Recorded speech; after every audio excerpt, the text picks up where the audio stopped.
Assalamualaikum warahmatullahi wabarakatuh. Gimana kabarnya teman-teman? Sehat? Semoga sehat selalu dan berkah selalu ya. Amin ya robbal alamin. Nah, oke teman-teman, di video kali ini kita akan bahas tentang percabangan anggur. Nah, kenapa kita bahas percabangan anggur ya? Setelah kita lihat itu di setiap komentar masih ada yang bingung ya teman-teman, khususnya mungkin baru yang mau tanam anggur atau baru yang tanam anggur itu masih bingung mana yang disebut batang primer, mana yang disebut batang sekunder, terus tersier, yang disebut tunas air seperti apa gitu ya teman-teman. Nah, supaya teman-teman yang lainnya juga tahu teman-teman ya, dan kita mungkin mengulas lagi ya teman-teman untuk membahas percabangannya. Nah, oke, kita lanjut ke videonya teman-teman ya. Nah, oke teman-teman, ini di depan kita ada contoh bibit anggur impor ya teman-teman. Dan untuk teman-teman semuanya yang masih bingung percabangan anggur itu mana yang disebut batang primer, mana yang disebut batang sekunder dan tersier, kita akan bahas di video kali ini ya teman-teman. Mungkin untuk lebih detailnya kita ambil sampel satu aja ya bibitnya, kita ambil sampel satu aja dan kita dekatkan ke batang yang udah dewasa supaya teman-teman lebih paham ya gitu. Nah, gitu ya. Ini lebih enak ya teman-teman. Atau mau yang di sini boleh silahkan. Nah, itu. Nah, gini teman-teman semuanya ya. Yang disebut batang primer itu atau batang utama itu batang yang dari bawah. Dari bawah, dari sambungan sini. Nah, sebelum itu kita bahas juga mungkin ada yang belum tahu yang disebut rostok itu seperti apa. Nah, rostok itu ini yang di bawahnya ini. Ini batang bawahnya itu kita sebut rostok ya teman-teman. Nah, ini rostok terus disambung sama jenis atau entres table grape itu jadinya bibit anggur yang jenis table grape gitu teman-teman semuanya ya. Nah, yang disebut batang primer itu ini batang utama. Nah, ini batang utama kita sebut batang primer. Nah, kalau yang udah dewasa nantinya seperti ini gitu ya. Yang batang dari bawah, dari bawah. Nah, ini batang primer. Kalau udah dewasa ini kita gundulin ya. Kita gundulin semuanya kalau di batang primer. Jadi supaya nutrisi fokus ke batang tersier gitu teman-teman ya. Nah, jadi kalau udah dewasa itu gak ada tunas-tunas. Kalau di masa pertumbuhan nanti misalkan teman-teman tanam nih bibit ini ya.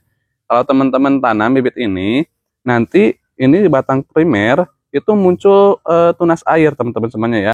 Nah, nanti di batang primer ini, si tunas air ini bakal memanjang, tumbuh ya teman-teman sebelum nanti kita naik, kalau mau sistem para-para, nanti kita naikkan ke sistem para-para seperti ini.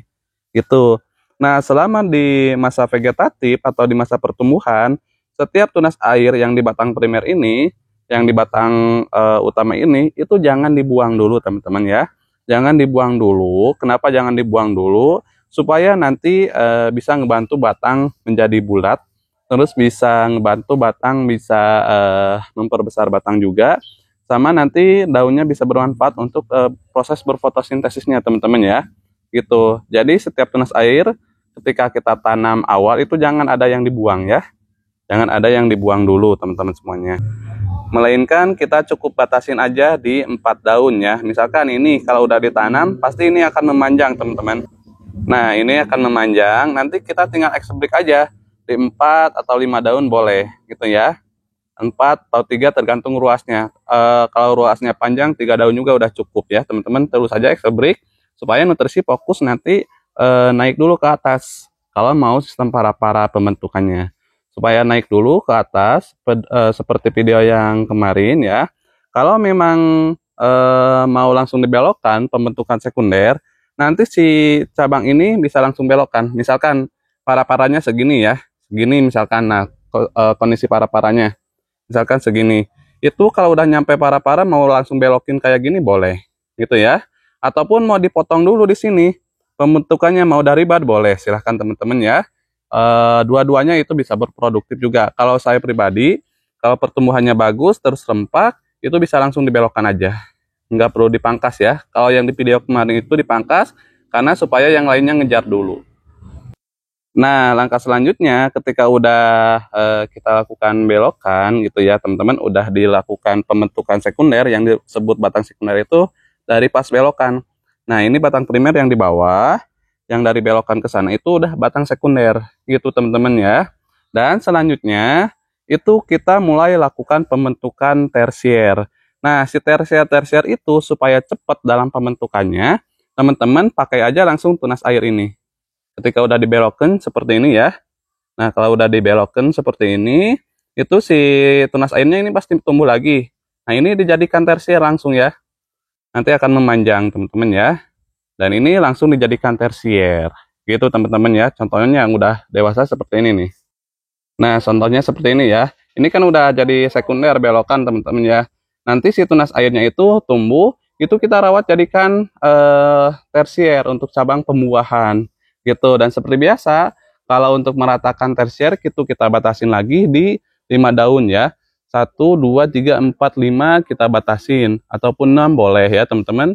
Batasin, terus nanti kita rawat yang ujungnya kita tambah lagi 5, terus tambah lagi 5 sampai 15 daun gitu teman-teman semuanya ya. Dan selanjutnya masih bingung ya, ketika udah ngebentuk tersier, udah muncul tersier, muncul lagi tunas airnya. Nah gitu ya, ketika tunas airnya muncul lagi, itu kita sisakan 1 daun seperti ini. Terus ya, nah ini udah sisakan 1 daun, muncul lagi kita sisakan 1 daun. Nah seperti ini teman-teman ya. Insya Allah kalau udah seperti ini, itu kita tinggal nunggu perataan tersier. Kalau udah rata tersiernya, nanti kita tinggal lanjut masuk pupuk pembuahan gitu teman-teman ya. Kalau misalkan udah di extra break di ujungnya itu udah 15 daun. Semuanya udah rata 15 daun dari daun di sini utama ya, bukan dihitung sama tunas airnya. 1, 2, 3. Nah, ini atau mata tunas ya. 3, 4 sampai 15 daun atau 15 mata tunas gitu teman-teman semuanya ya. Lalu kita masuk pupuk generatif atau pupuk pembuahan yang diprogram selama kurang lebih 1 bulan. Nah, setelah itu baru kita pruning, teman-teman ya. Semoga di video kali ini bisa mengedukasi dan bermanfaat. Assalamualaikum warahmatullahi wabarakatuh.